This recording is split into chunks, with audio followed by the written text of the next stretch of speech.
बिस्मिल्लाहिर्रहमानिर्रहीम, अस्सलाम वालेकुम। मैं हूं गुलफाम चौधरी। आप देख रहे हैं मेरा फेसबुक पेज और यूट्यूब चैनल। पाकिस्तान की सियासत में अहम तरीन डिवेलपमेंट्स हो रही हैं और मुसलसल डिवेलपमेंट मुतवक्के हैं।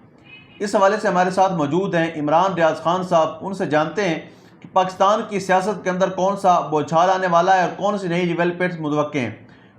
पहले उनकी बात सुनते हैं, फिर उस पर बात करते हैं। पाकिस्तान की एक टीम गई है, एक वफद गया है, ख्वाजा आसिफ उसकी सरबराही कर रहे हैं और ये कतर में पहुंचा है ताकि ये मुज़ाकरात करें तालिबान के साथ।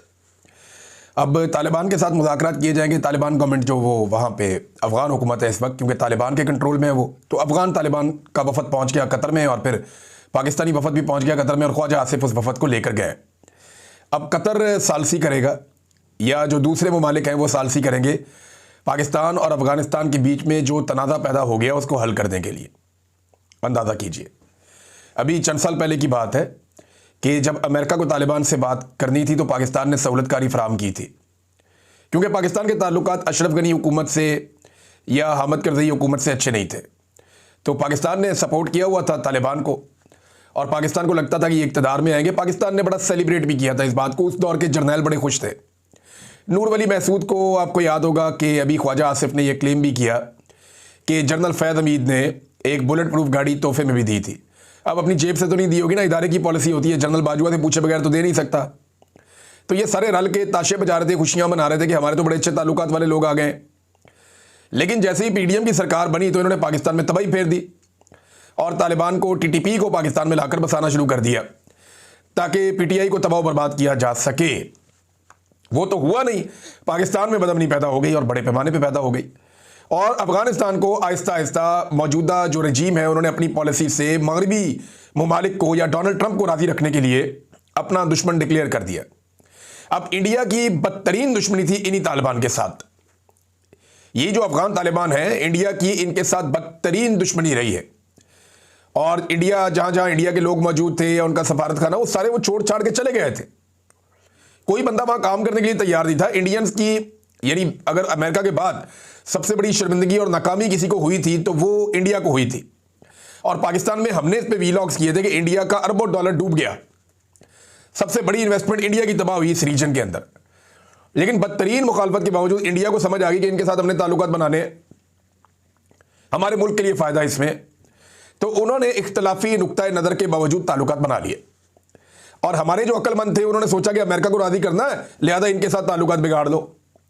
तो हमने अफगानिस्तान को अपना दुश्मन मुल्क डिक्लेयर कर दिया। वही ख्वाजा आसिफ मुज़ाकरात के लिए गए हुए। तो मुज़ाकरात की कामयाबी का अंदाज़ा तो आपको पहले ही हो जाना चाहिए कि जो शख्स एक मुल्क को कहता है ये मेरा दुश्मन मुल्क है, वो उसके साथ जाकर मुज़ाकरात करेगा तो मामला कहाँ से शुरू होगा। अब वो ये तो नहीं कह सकता कि आप हमारे भाई हैं या हमारे आपके साथ ताल्लुकात हैं। बहरहाल ये अब तीसरा मुल्क बातचीत करवा रहा है। हालांकि पाकिस्तान को किसी की ज़रूरत नहीं थी अफ़गान तालिबान की हुकूमत से बातचीत करने के लिए, पाकिस्तान खुद से कर सकता था। इंडिया को कोई सालिस नहीं चाहिए अफ़गानिस्तान से बातचीत करने के लिए, लेकिन पाकिस्तान को आज एक तीसरे मुल्क की ज़रूरत है जो तालिबान उन्होंने खुद तैयार किए उनसे बातचीत करने के लिए। एक और बड़ी इंटरेस्टिंग चीज़ है यहाँ मेरे पास। पाकिस्तान का दफ्तर खारजा ये बयान देता है कि उम्मीद करते हैं कि एक दिन अफ़गान शहरी अपने हकीकी नुमाइंदों पर मुश्तमिल हुकूमत देखेंगे। मैं एक सवाल करता हूँ, अगर यही बात अफ़गानी कह दें या उनकी हुकूमत ये बात कह दे कि हम उम्मीद करते हैं कि एक दिन पाकिस्तानी अपने मुंतखब अवामी नुमाइंदों की हुकूमत देखेंगे, क्योंकि अफगानिस्तान में तो लोग आगे जैसे भी ताकत थी उनके बाद वो आकर बैठ गए। उन्होंने कहा ये बुरी हुकूमत बना रहे हैं, बाद में हम सेटअप बनाएंगे, वो वहीं बैठ गए, पक्के हो गए। अब तालिबान हिलते ही नहीं अपनी जगह से और ना किसी में वहाँ पे इस वक्त ताकत है कि जो उनको हिलाए। तो उन्होंने तो अपना इक़्तिदार पक्का कर लिया। फ्यूचर में वो किस तरफ लेकर जाते हैं इसके बारे में कुछ पता नहीं। लेकिन ये बात हमें पता है कि पाकिस्तान के अंदर तो एक जमहूरी सिस्टम है ना, इलेक्शन होते हैं, लेकिन यहां पे भी अवामी मुंतखब नुमाइंदों की हुकूमत नहीं है। और ये एक दीवार पे लिखी हुई हकीकत है, पत्थर पे लकीर है, एस्टेब्लिशमेंट के माथे पे लिखी हुई शिकस्त है जो 8 फरवरी को पाकिस्तान की अवाम ने बता दिया था। एस्टेब्लिशमेंट आज इलेक्शन करवा दे, 2 साल बाद करवा दे, एस्टेब्लिशमेंट को इस किस्म की शिकस्त होनी है दोबारा कि ये अपने जख्मों को चाटेंगे लंबे अरसे तक। अभी तो पिछले तक हम चाट रहे हैं और गुस्सा आवाम के ऊपर निकाल रहे हैं जगह जगह पे। तो इनका कोई इरादा नहीं लगता मुज़ाकरात को कामयाब करने का। मुझे नहीं लगता कि मौजूदा रजीम ये चाहेगा, क्योंकि ख्वाजा आसिफ जैसा बंदा भेजा है जो पहले ही कह चुका है कि अफगानिस्तान जनाब एक दुश्मन मुल्क है और वो उसको दोस्त मुल्क समझता ही नहीं है। डोनाल्ड ट्रंप के स्टेटमेंट के बाद नाजरीन एक और फटा पड़ गया। डोनाल्ड ट्रंप ने जब यह बयान दिया कि सऊदी अरब तस्लीम करने जा रहा है, यानी अब्राहम अकॉर्ड का हिस्सा बनने जा रहा है, और उसके बाद जो है वो बाकी भी बन जाएंगे। अब रोला ये पड़ गया है कि अब्राहम अकॉर्ड तो सीधा सीधा ये है कि आप इसराइल को तस्लीम कर लें और मौजूदा हैसियत में तस्लीम कर लें, जहां जहां पे इस वक्त उनका कंट्रोल है वो सारा आप तस्लीम करें, जबकि फ़लस्तीन की अभी आप बात छोड़ दें। अब्राहम अकॉर्ड तो ये है कि फ़लस्तीन के बारे में आप कहें कि पवस्ता रहे शजर से उम्मीदें बाहर रख, हो सकता है कभी तुम्हारी कोई रियासत बन जाए, लेकिन फ़लस्तीन को ज़हन से निकाल के आप इसराइल को तस्लीम कर दें। अब्राहम अकॉर्ड तो सादा सादा ये है कि आप ये कर लें, बाद में रास्ता बनाते हैं फ़लस्तीन के लिए भी। लेकिन क्या पाकिस्तान ये कर लेगा? क्योंकि ट्रंप ने दावा किया कि बाकी सारे भी आ जाएंगे।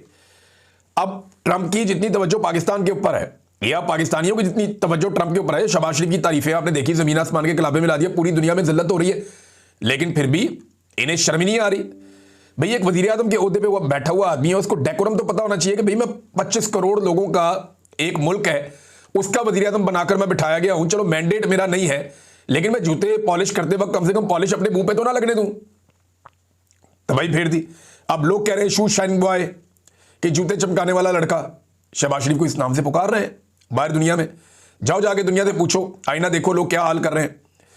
अब इतनी तारीफें ये लोग ट्रंप की करते हैं, इनको इतनी आदत पड़ गई है कि यहां पीएमए का एक, मैं अभी पढ़ रहा था, मैं हैरान हो गया। ये एक मेरे सामने siyaasat.pk का एक पेपर है। अब पीएमए काकूल के अंदर एक पासिंग आउट परेड होती है, उसमें आर्मी चीफ आसिम मुनीर साहब गए। उन्होंने कहा दुनिया के मुतअद्दिद तनाज़ात के शिकार इलाकों में अमन कायम करने के लिए सदर ट्रंप की ज़ाती कोशिशें और स्ट्रेटेजिक लीडरशिप वाकई काबिल तारीफ है। ये पीएमए में बताया जा रहा है। वहां बताना था कि कायदे आज़म क्या थे, वहां बताना था कि कायदे आज़म के फरमुदात क्या थे, वहां ये बताना था कि फौज ने आईने पाकिस्तान के मुताबिक अपनी जिम्मेदारियां अदा करनी है, वहां बताना था, यानी बहुत सारी और चीज़ें भी थी। मैं क्या कहूँ। अब मैं मुबारकबाद देता हूँ उन तमाम बच्चों को जो पास आउट हो गए। अल्लाह ताला आपको एक बेहतरीन मुस्तकबिल की जानिब लेकर जाए, आपकी ज़िंदगियों में खुशियाँ लेकर आए और बहुत सारी बरकतें लेकर आए। एक बहुत बड़ी कामयाबी है जो आपको मिली है। आप पाकिस्तान का मुस्तकबिल हैं। आपने अपने जिस्म पे यूनिफॉर्म पहना, और आपका जो हलफ है वो भी मैं सुन रहा था, उसमें बाकायदा हलफ के अंदर है कि आप आइन के मुताबिक जिम्मेदारियाँ अदा करेंगे और किसी किस्म की सियासत के अंदर कोई किरदार अदा नहीं करेंगे, ना उसमें हिस्सा लेंगे। तो मैं उम्मीद करता हूँ कि जैसे कि आपसे पहले लोगों ने ये सब कुछ किया और आज तक हो रहा है, आप ये नहीं करेंगे और पाकिस्तान को बेहतर समझ जाने देंगे और नफ़रतों को कम करने में किरदार अदा करेंगे, बजाय इसके कि मज़ीद नफ़रतों को आप हवा दें। तो पीएमए से पास आउट होने वाले तमाम नौजवानों को बहुत बहुत मुबारकबाद। जो कुछ माजी में हुआ, आप लोग सब मेरे छोटे भाइयों बच्चों की तरह हैं, तो आपसे गुजारिश है कि आप उसका हिस्सा मत बनिएगा। कोशिश कीजिएगा अपनी ज़िंदगी में कि जिस मकसद के लिए आपने इस फोर्स को ज्वाइन किया, उसी मकसद के ऊपर चलिएगा। लोग अपने ज़ाती लालच के लिए, अपने ज़ाती मफाद के लिए कभी मार्शल लॉ लगा देते हैं, कभी डिक्टेटर बन जाते हैं अनाउंस करके, कभी अनअनाउंस्ड डिक्टेटर बन जाते हैं, जुल्म जबर और फस्तायत के हिस्सेदार बन जाते हैं। आधा मुल्क टूट गया बच्चों। आप लोगों से उम्मीद है कि आप लोग वो नहीं करेंगे और जो हलफ आपने लिया है अल्लाह रब्बुल इज़्ज़त को हाजिर नाजिर जानकर आप उस हलफ की पासदारी करेंगे आखिरी वक्त। जी बिल्कुल, जिस तरह से आपने सुना, इमरान रियाज खान साहब ने पाकिस्तान की सियासत में अहम तरीन डेवलपमेंट्स हमारे सामने रखी और उन्होंने बताया कि पाकिस्तान की सियासत में कितनी बड़ी तब्दीलियाँ मज़ीद मुतवक्के हैं। यानी इस वक्त पाकिस्तान की सियासत इंतहाई मुतनाज़ बनी हुई है और सियासत से ज़्यादा मामलात अदालतों के अंदर चले गए हैं। लेकिन इस सूरत हाल के अंदर फिर भी अगर ये सियासतदान इकट्ठे होकर बैठें और पाकिस्तान के अंदर जमहूरियत की बहाली के लिए कोशिश करें तो कोई ना कोई मुतवाज़िन रास्ता निकल सकता है। अल्लाह पाक वतन अजीज़ का हामी और नासिर हो। पाकिस्तान जिंदाबाद।